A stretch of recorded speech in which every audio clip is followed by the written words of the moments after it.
Hello and welcome to another Demon 212 Wii review. Today I'm going to be taking a look at Mario and Sonic at the Olympic Games, which if you've never played it before, it's basically a zany compilation of sports games. You've got some real games, you've got some fake games which are called dream events and that. But it is basically your standard Olympics game. It's kind of like a track and field if you've ever played it. The whole point is you have to do all sorts of zany stuff to, well, play the game.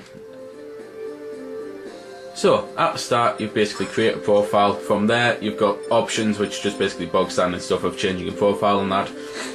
You've got records, which you can view, obviously your records, gallery, which just basically learn more about the games, mission mode, which I'll show that off a bit later, circuit, which is basically, if you've ever played any of the stupid Mario games like this, the side series and stuff, you'll basically know that the circuits are like the trophies. You have to defeat a certain amount of events in order to basically beat the cup, win a trophy and all that. There's all sorts of unlockables on the game though. Because of that, you can basically unlock new circuits, you can unlock new trophies, you can unlock emblems, you can unlock new events, you can unlock new missions for the characters, you can do absolutely everything. Before you start an event, you've basically got the controls, which the control thing is pretty useful, to be fair. Because it's one of them things pretty much every game controls differently, really. There's only a few that are kind of similar, and I think that's pretty much just the race ones and the aquatics ones. Basically, it shows you exactly what you have to do. So this one event is played with a Wii remote held vertically. This event, you'll move along the shooting targets, etc. So, just standard stuff, really. You can then go to the event and obviously play. It's also very annoying that pretty much every one of the games you have to either disconnect or connect a nunchuck, and I just don't see the point. Why can't they just let you have the nunchuck connected? I mean, honestly, is it really that important? Probably should have just explained the mistake that I've just made there. You have to basically get the aim in the centre and when the dot's there and that, and I kind of wasn't paying attention and screwed up big time. Basically though, as I say, the skeet shooting and that is played out exactly how you expect it to be. You point with a Wii remote and you just basically shoot. So, nope, still bad with that. And obviously it's just standard skeet shooting. You have to keep shooting all the targets. So if you ever played Duck Hunt type thing, then you know exactly what you're doing. But anyway, that's that one done. Now I'm going to go into fencing, because I don't have enough time unfortunately to show off all the events, so I'm just going to basically show off my favourite ones. So this is basically fencing, and it's controlled in basically exactly how you'd expect it to be controlled. You use the nunchuck to move around. Obviously you use the analog. Thankfully you're not having to tilt the nunchuck and that. And then you use the Wiimote with different buttons to thrust and parry and dodge, guard, on guard, etc. All the standard moves and that. And the whole point is you have to get the point to the amount of points that you require to win. Some of the modes are stupid with the amount of players though, because this one here is 4-player, and I just don't understand why, because you can only have 2 people, so why make it 4-player?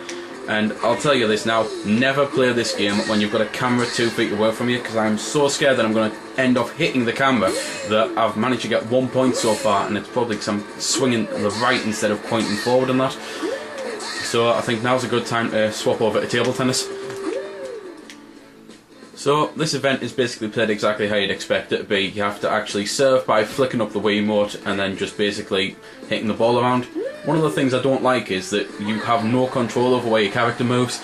It's the type of thing that I honestly expected it to control more like Rockstar's Table Tennis, and instead it controls more like Rockstar's Table Tennis mixed with Wii Sports Tennis, where obviously you've got no control over your movement, which I absolutely hate on games, especially sports games like this.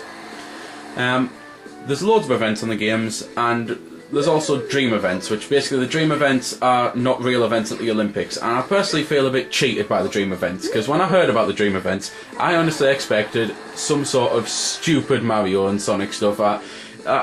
Not so much levels from one of the Mario games and that, but I honestly expected, because both characters have had kart games, I expected some sort of kart game to be them, and I expected other stuff. And the dream events are just basically dream events, like dream versions of the normal events. You can get dream fencing, you can get dream table tennis, and I just don't understand. It really does seem like a right con, because why have the same events but with zany modes? Why not just create new zany modes? That way there really would be dream events, because I don't think anyone out there has been dreaming about changing table tennis, whereas hell, even something stupid like putting something like darts or snooker or pool in the Olympics, they have been dreams of many people, especially certain professional sports players who you know fine well would win gold medals. Phil Taylor, for example, darts legend. Well, this is one of the events, and it's, well, challenges and that, missions, and it's basically another one of these things that I've done a very bad idea, because trying to do this with oh well, failed that straight away. Trying to do this whilst recording and obviously trying not to hit the camera is a bad idea. Basically this one you have to get a starting dash and then win the race. There's all sorts of different missions. Each character's got their own set. They've all got 6 missions each. So that's 6 times the 16 characters. That's absolutely tons of stuff to do there. You've also got the fact that all the different characters are obviously different, so some challenges you're probably going to find a lot easier than others with certain characters, because obviously they play differently. They've got the standard stuff like faster characters, power characters, etc. There's 24 events in the game, so there's definitely plenty to do there. And you can also unlock stupid little mini games like Whack-A-Mole and Simon Says. So this game pretty much is one of the few that gets the mix of, oh, and this time I'm going to false start, basically gets the mix of casual and hardcore right, because while it is a very casual experience to be able to play with your mates and that, it's one of them that if you do enjoy the game, there is so much to unlock, and it's so hard in some of the events and etc that it is also perfect for hardcore gamers. I do quite like the game, but I've got to be honest that I rarely play it. It's just one of them things that I've got better games that I can play, so while I do like the game, I don't love it enough to play it all the time, but I don't hate it either. It's one of them games that I find very weird for me. I know people out there are probably thinking, what the hell, and there's also some people out there who are probably thinking, well, not with this game, but I know what you mean. I've got games that I don't love, but I don't hate. I never play them, but not because I don't like them type thing.